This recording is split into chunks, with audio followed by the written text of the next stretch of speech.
మహబూబాబాద్ జిల్లా తొర్రూరు పట్టణంలోని మున్సిపల్ కేంద్రంలో ఎన్నికల్లో బీఆర్ఎస్ పార్టీ వార్డు అభ్యర్థులు నామినేషన్లు దాఖలు చేశారు. బీఆర్ఎస్ పార్టీ వార్డు అభ్యర్థులు మాట్లాడారు. మమ్మల్ని ఆశీర్వదించండి, మీ అమూల్యమైన ఓటు వేసి గెలిపించండి, అభివృద్ధి చేసి చూపిస్తామని బీఆర్ఎస్ పార్టీ అభ్యర్థులు అన్నారు. వార్డులోని పేదలకు ఇందిరమ్మ ఇండ్లు, సంక్షేమ పథకాలు అందేలా కాలనీలో సీసీ రోడ్లు, డ్రైనేజీలు, విద్యుత్ దీపాలు వంటి సౌకర్యాలు సమకూరేలా కృషి చేస్తానని తెలిపారు. వార్డు ప్రజలు పెద్ద మనసుతో ఆశీర్వదించి ఆలోచించి భారీ మెజార్టీతో గెలిపించాలని కోరారు. ఈ కార్యక్రమంలో వార్డు అభ్యర్థులు, నాయకులు, ప్రజలు తదితరులు పాల్గొన్నారు. ఈరోజు తొర్రూరు మున్సిపల్ ఎలక్షన్ సందర్భంగా బీఆర్ఎస్ పార్టీ దయాకర్ రావు గారు నన్ను ఆశీర్వదించి బీఆర్ఎస్ పార్టీ నుండి పోటీ చేయడం, నేను 5వ వార్డుకు పోటీ చేయడానికి బీఆర్ఎస్ పార్టీ తరఫున నిర్ణయించుకొని ఈరోజు నామినేషన్ వేయడం జరిగింది. ఈ యొక్క తొర్రూరు ప్రజలకు, 5వ వార్డు ప్రజలకు అందరికీ నాకు సేవ చేసే అదృష్టాన్ని కల్పించినందుకు దయాకర్ రావు గారికి ఒకసారి అభినందనలు ధన్యవాదాలు తెలియజేసుకుంటూ 5వ వార్డు ప్రజలకు, వ్యాపారస్తులకు అందరికీ పేరు పేరున నా పైన ఆశీర్వాదం ఉండాలని కోరుకుంటున్నాను. ఈ సందర్భంగా థ్యాంక్ యూ.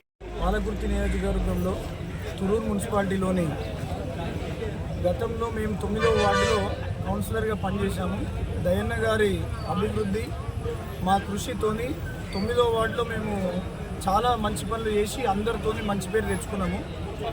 తొర్రూరు పట్టణంలో ఉన్న ప్రతి ఒక్క సిటిజన్ ఓటర్ ఎవరైనా 9వ వార్డుకు పోయి అడిగితే మణిరాజ్ అంటే వాళ్ళ ఫాదర్ నాగరాజ్ అంటే ఎవరు ఏంటిది ఎట్లా అంటే చెప్తారు ఎవరైనా మా గురించి. మా వార్డు ఎస్సీ మహిళ రిజర్వేషన్ కావడం వలన మేము 15వ వార్డుకు జనరల్ మహిళ అయినందున మా మదర్ పోయినసారి కౌన్సిలర్ కావడం, ఈసారి మళ్ళీ మా మదర్ని జనరల్ మహిళ మళ్ళీ కౌన్సిలర్గా నిలబెడుతున్నాము. దానిలో భాగంగా ఈసారి 15వ వార్డు జనరల్ మహిళ అవడం వలన, మా 9వ వార్డుకు ఎదురుగానే ఉండడం వలన, అంత పరిచయస్తులు ఉండడం వలన దయన్న ఆదేశాల మేరకు, ఆయన ఆశీస్సుల మేరకు 15వ వార్డు నుంచి బీఫామ్ తీసుకొని ప్రజల ముందుకు వస్తున్నాం. దయచేసి అందరూ ఆశీర్వదించగలరు. Thank you.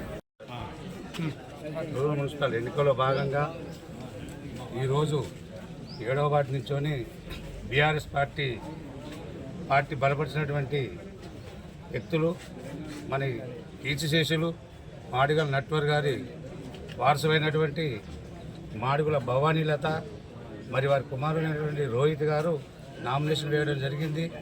అది మరి ఎవరు ఏమైనప్పటికీ కూడా తొర్రూరు మున్సిపాలిటీ మీద గులాబీ జెండా ఎగరడం ఖాయం. మేము గత 10 సంవత్సరాల అధికారంలో ఉన్న టీఆర్ఎస్ పార్టీ చేస్తున్న అభివృద్ధిని ఆకర్షణ ప్రజలు ఓటు వేయడానికి ముందుకు వస్తున్నారు. మరి ఇప్పుడు 20 నెలలు దాటినా కూడా ఏం జరిగిందో అది ప్రజలకు తెలుసు. దాన్ని ఎప్పుడు ఓటు వేయాలని, మున్సిపల్ ఎన్నికలు ఎప్పుడు వస్తాయని కూడా ప్రజలు ఎదురు చూస్తున్నారు. అవి ఇప్పుడు 10 రోజుల్లో జరుగుతాయి.